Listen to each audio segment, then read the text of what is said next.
ଟଙ୍କା ପଇସା। ଆମେ ଜାଣିଛନ୍ତି 1 ଟଙ୍କା ହେଉଛି କେତେ ପଇସା? 100 ପଇସା।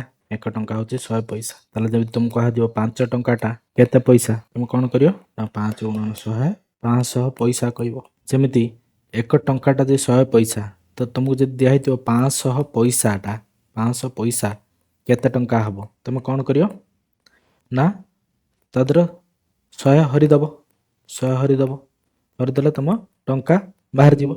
ନହେଲେ ସବୁବେଳେ କ'ଣ କରିବ, ଯେତେଟା ପଇସା ଦେଇଥିବ ତୁମକୁ ଯେତିକି ପଇସା ଦେଇଥିବ, ଧର 625 ପଇସା ଦେଇଛି, 625ର ତୁମେ 100 ହରିବ।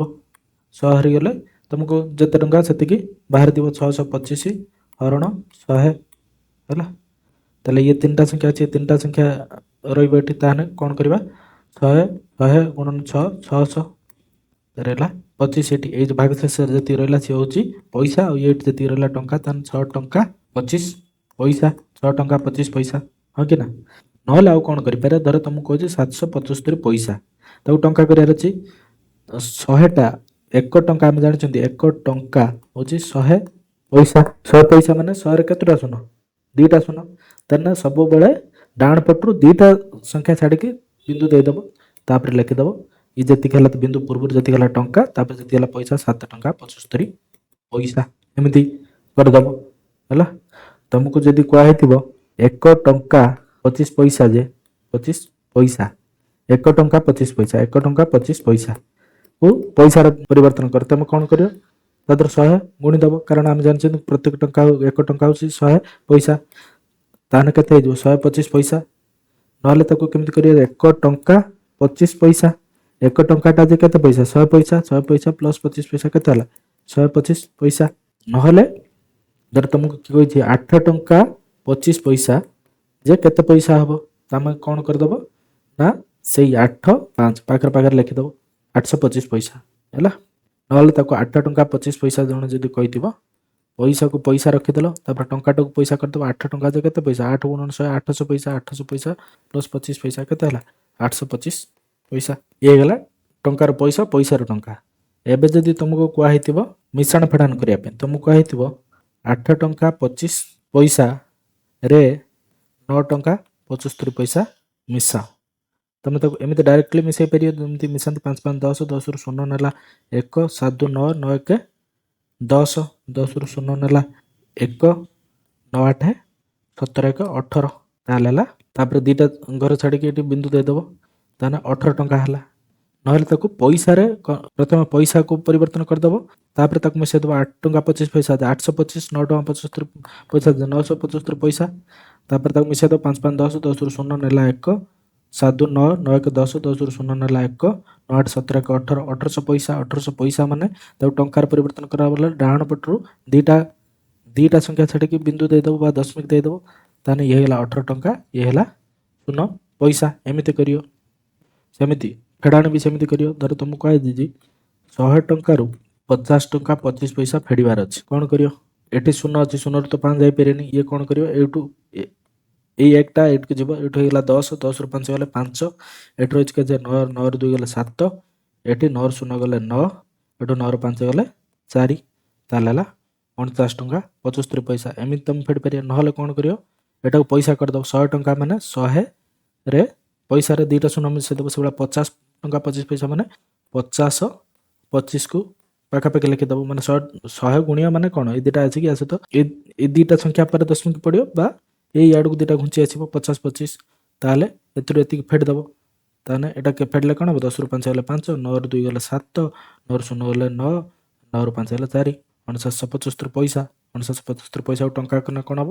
ବାମ ପଟରୁ ଡାହାଣ ପଟରୁ 2ଟା ସଂଖ୍ୟା ଛାଡ଼ିକି ବିନ୍ଦୁ ଦେଇଦେବ, 50 ଟଙ୍କା 75 ପଇସା। ହେଇଗଲା ମିଶାଣ ଫେଡ଼ାଣ। ସେଭଳିଆ ହରଣ ଗୁଣନ ବି ସେମିତି କରିବ। ଧର ତୁମକୁ କହିଛି ଗୋଟେ ପେନ୍ର ଦାମ 7 ଟଙ୍କା 35 ପଇସା ହେଲେ 20ଟି ପେନ୍ର ଦାମ କେତେ ହେବ? 20ଟି ପେନ୍ର ଦାମ କେତେ ହେବ? ଗୋଟେରେ ଦେଇଛି, 1ରେ ଦେଇଛି, ଅଧିକର ମାଗିଛି, ତାହେଲେ କ'ଣ ହେବ? ଗୁଣନ ହେଇଯିବ। କମ୍ରେ ଦେଇକି ଅଧିକର ମାଗିଥିଲେ ଗୁଣନ ହେଇଯିବ, ଅଧିକ ଦେଇକି କମ୍ ମାଗିଥିଲେ ହରଣ ହେଇଯିବ। ତାହେଲେ କମ୍, ଗୋଟେ ପେନ୍ର ଦାମ ଦେଇଛି 7 ଟଙ୍କା 35, 20ଟାରେ ମାଗିଛି, ତାହେଲେ କ'ଣ କରିବ? 7 ଟଙ୍କା 35ରେ 20 ଗୁଣିବ। ତାକୁ କ'ଣ କରିଦେବ?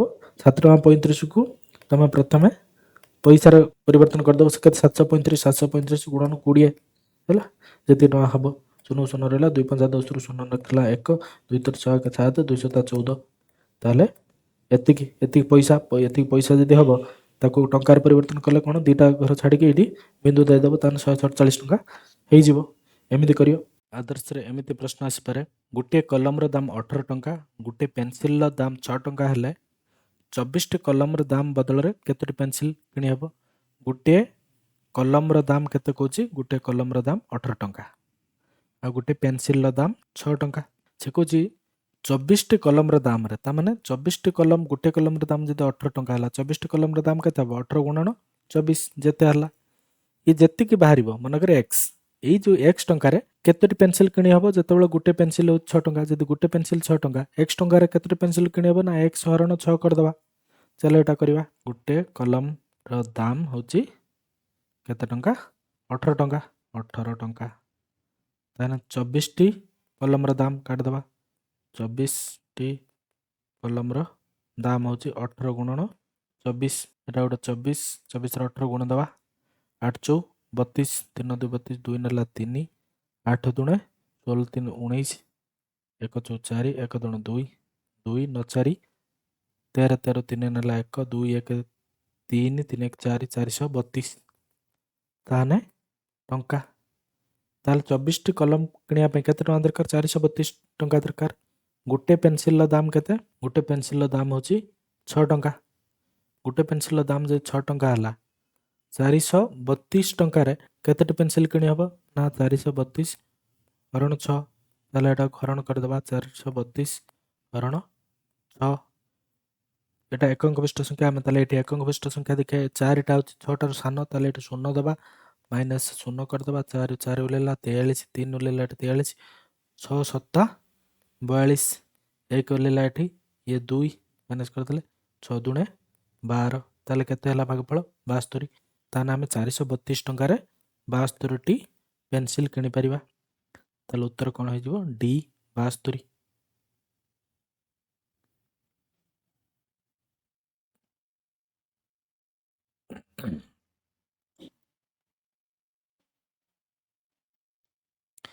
ଆଦର୍ଶରେ ଏମିତି ବି ପ୍ରଶ୍ନ ଆସିବ ଗୋଟିଏ ଘରର କାମରେ ଦିନେ ଘର ମାଲିକ 9 ଜଣ ଶ୍ରମିକ ବାବଦରେ 869 ଟଙ୍କା 50 ପଇସା ଖର୍ଚ୍ଚ କରିଥିଲେ। ତେବେ ଜଣେ ଶ୍ରମିକ ବାବଦରେ କେତେ ପଇସା ଖର୍ଚ୍ଚ ହୋଇଥିଲା? ଗୋଟିଏ ଘର କାମରେ ଗୋଟେ ଦିନ ଘର ମାଲିକ 9 ଜଣ ଶ୍ରମିକ ପାଇଁ 838 ଟଙ୍କା, 9 ଜଣ ଶ୍ରମିକ ପାଇଁ 869 ଟଙ୍କା 50 ପଇସା ଖର୍ଚ୍ଚ କରିଛନ୍ତି।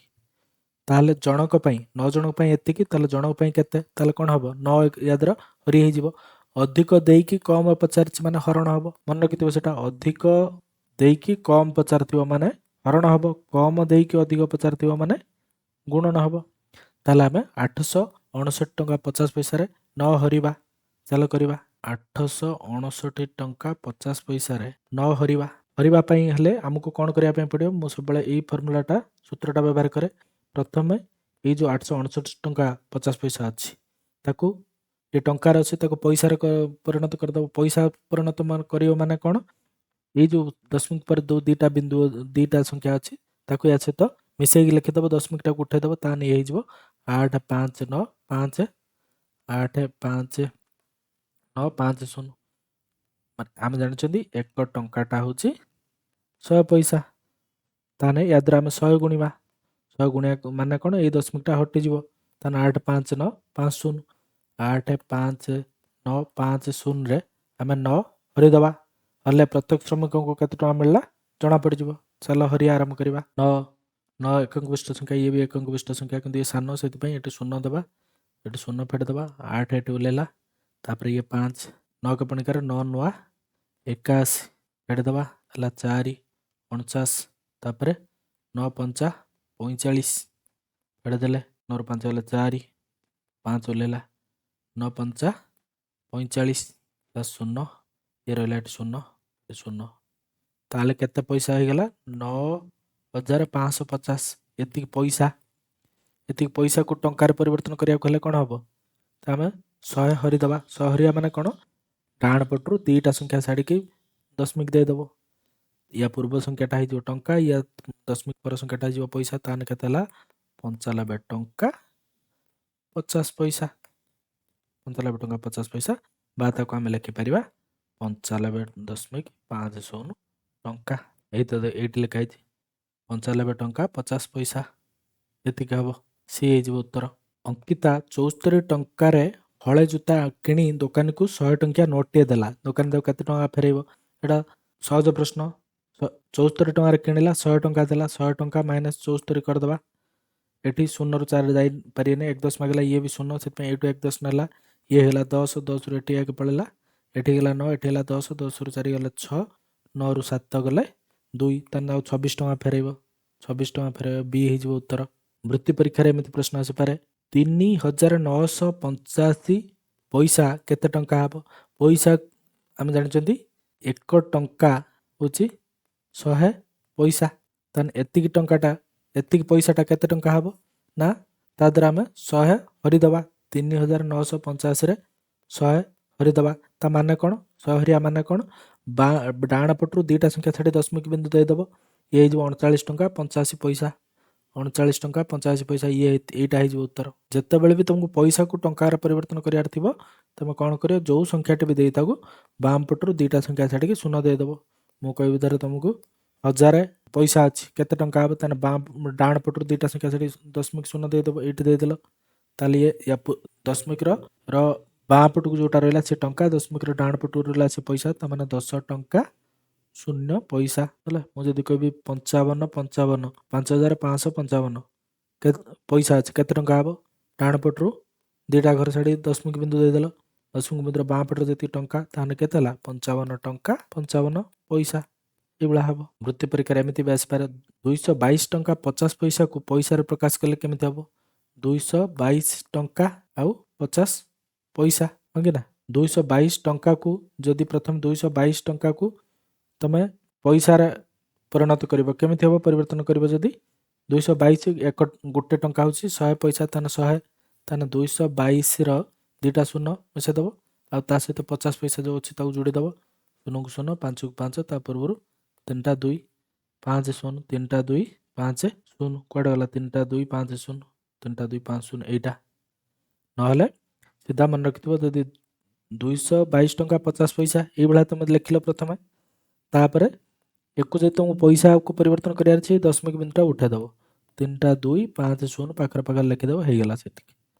ଏଇଟା ହେଇଯିବ ଉତ୍ତର। ତ ପରୀକ୍ଷାରେ ଏମିତି ପ୍ରଶ୍ନ ଆସିପାରେ, ଜଣେ ମୂଲିଆ ଦିନକୁ 145 ଟଙ୍କା ନେଲେ 2 ଜଣ ମୂଲିଆ 2 ଦିନରେ କେତେ ଟଙ୍କା ନେବେ? ଜଣେ ମୂଲିଆ ଦିନକୁ 145 ଟଙ୍କା ନେଉଛି, ତାହେଲେ 2 ଜଣ ମୂଲିଆ ଦିନକୁ କେତେ ନେବେ?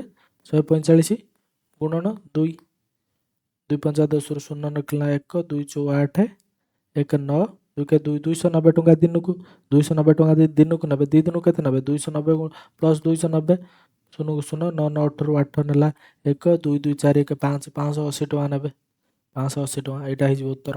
90 ଦ୍ୱାରା ଏମିତି ପ୍ରଶ୍ନ ଆସେ, 49 ଟଙ୍କା 5 ପଇସାରୁ 27 ଟଙ୍କା 15 ପଇସା ଖର୍ଚ୍ଚ ହେଲେ ଆଉ କେତେ ରହିବ? ଚାଲ ଏଇଟା କରିବା। 49 ଟଙ୍କା 5 ପଇସା, ତା ଦେହରୁ ଖର୍ଚ୍ଚ ହେବ କେତେ? 27 ଟଙ୍କା 15 ପଇସା। 49 ଟଙ୍କା 5 ପଇସା, 49 ଟଙ୍କା 5 ପଇସାରୁ ଫେଡ଼ିଦେବା 23 ଟଙ୍କା 15 ପଇସା। 15 ପଇସା ୟାକୁ କେମିତି ଫେଡ଼ିବ? 49 ଟଙ୍କା 5 ପଇସାକୁ ତମେ ପଇସାରେ କଲେ କ'ଣ ହେବ? ନା 49 0 5, ମୁଁ କହିଥିଲି ସବୁବେଳେ ଦଶମିକ ବିନ୍ଦୁଟାକୁ ହଟାଇ ଦେବ। ସେଭଳିଆ 27 ଟଙ୍କା 15 ପଇସାକୁ ପଇସାରେ ପରିବର୍ତ୍ତନ କଲେ କେତେ ହେବ? 27 15, 0 ହଟାଇ ଦେବ, ତାପରେ ୟାକୁ ଫେଡ଼ିଦିଅ। 5ରୁ 5 ଗଲେ 0, 0ରୁ 1 ଯାଇପାରିନି, 1 10 ନେଲା 10, 10ରୁ 1 ଗଲେ 9, ଏଠି ଅଛି 8, 8ରୁ 7 ଗଲେ 1, ଏଇଟା 4ରୁ 2 ଗଲେ 2। ଏତିକି ପଇସା 2190 ପଇସା ତାକୁ ଟଙ୍କାରେ ପରିବର୍ତ୍ତନ ହେଲେ ଡାହାଣ ପଟରୁ ଛାଡ଼ିକି ଗୋଟେ ଦୁଇଟା ସଂଖ୍ୟା ଛାଡ଼ିକି ଦଶମିକ ଦେଇଦେବ, ତାହେଲେ 21 ଟଙ୍କା 90 ପଇସା ହେଇଯିବ। ଇଏ 21 ଟଙ୍କା 90 ପଇସା, ଏଇଟା ହେଇଯିବ ଉତ୍ତର। 90 ଦ୍ୱାରା ଏମିତି ବି ପ୍ରଶ୍ନ ଆସେ, ଏକା ଦାମର 9ଟି ଖେଳନା କିଣି ତାକୁ 1000 ଟଙ୍କିଆ ନୋଟ ଦେବାରୁ ଦୋକାନୀ 280 ଟଙ୍କା ଫେରାଇଲା, ତେବେ ଗୋଟେ ଖେଳନାର ଦାମ କେତେ? ଭଲ କ୍ୱେଶ୍ଚନଟା। ଏକା ଦାମର 9ଟି ଖେଳନା କିଣି ଦୋକାନୀକୁ 1000 ଟଙ୍କା ଦେଲେ, ଦୋକାନୀ 280 ଟଙ୍କା ଫେରାଇଲା, ତାହେଲେ ଦୋକାନୀ ନେଲା କେତେ ଟଙ୍କା?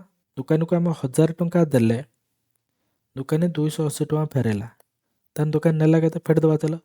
0ରୁ 0 ଗଲେ 0, 0ରୁ 8 ଯାଇପାରିନି, 1 10 ନେଲା, ଏଠି 0, ଏଠୁ ନେଲା 1 10, ଏଠି 10 ହେଲା, ପୁଣି 10ରୁ ଇଏ 1 ନେଇଗଲା, ଏଠି 9 ରହିଲା, ଏଠି 10, 10ରୁ 8 ଗଲେ 2, 9ରୁ 2 ଗଲେ 7, 720 ଟଙ୍କା ନେଲା, ଦୋକାନୀ 720 ଟଙ୍କା ନେଲା। କ'ଣ ପାଇଁ ନେଲା 720 ଟଙ୍କା? ନା ଏକା ଦାମର 9ଟି ଖେଳନା ପାଇଁ। ତ 9ଟା ଖେଳନା ପାଇଁ ନେଲା 720 ଟଙ୍କା। ତାହେଲେ ଗୋଟିଏ ଖେଳନା ପାଇଁ କେତେ ନେବ? ନା 720 ବାଇ 9 ବା ହରଣ 9, 9 72, 80 ଟଙ୍କା ଲେଖା ପଡ଼ିବ। 720 ହରଣ 9 କରିଦେବ। ଇଏ ତ ଏକକ ସଂଖ୍ୟା, ଇଏ ଏକକ ସଂଖ୍ୟା, କିନ୍ତୁ ଇଏ ସାନ, ସେଥିପାଇଁ ଶୂନ କରି ଫେଡ଼ି ଦେବ। 7 ତାପରେ 2, 9 72, 72 ଏ ଶୂନ, ସେଥିପାଇଁ ଶୂନ 80 ଟଙ୍କା। ଏଇଟା ହେଇଯିବ ଉତ୍ତର 80 ଟଙ୍କା।